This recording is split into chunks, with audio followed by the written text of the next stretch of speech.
आता पाहूयात गावगावी 24 तास. परीक्षांमधील पेपरफुटी रोखण्यासाठी केंद्राच्या धर्तीवर मार्गदर्शक नियमावली तयार करण्याचे निर्देश उच्च आणि तंत्र शिक्षण मंत्री चंद्रकांत पाटील यांनी विद्यापीठांना दिले. पेपरफुटीसाठी अधिकारी कर्मचाऱ्यांची जबाबदारी निश्चित करण्याचंही त्यांनी सांगितलं. तर कुलगुरू आणि प्रकुलगुरूंनी आठवड्यातून एक दिवस 50 विद्यार्थ्यांशी थेट संवाद साधावा अशी सूचना सुद्धा करण्यात आली. 11वी प्रवेशाची अंतिम फेरी 12 ऑगस्टपासून सुरू होते.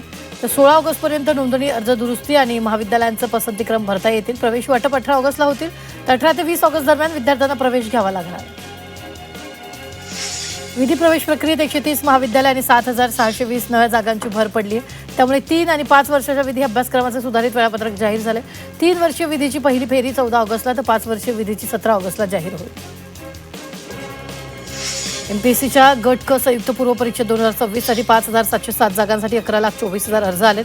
त्यामुळे एका जागेसाठी सरासरी 193 उमेदवारांची स्पर्धा आहे. परीक्षा 25 ऑक्टोबरला होणार आहे. सुरुवातीला 2,619 जागा होत्या. सुधारित जाहिरातीत आणखी 3,088 जागांची भर पडली आहे.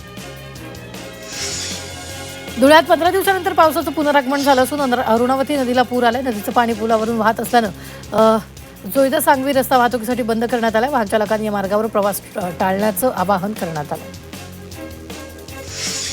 पुण्यात पुढील 2 दिवस हलक्या सरींची शक्यता वर्तवण्यात आली आहे. तर घाटमाथ्यावर जोरदार आणि काही ठिकाणी अतिजोरदार पाऊस पडणार असल्याचा अंदाज हवामानशास्त्र विभागाने व्यक्त केला.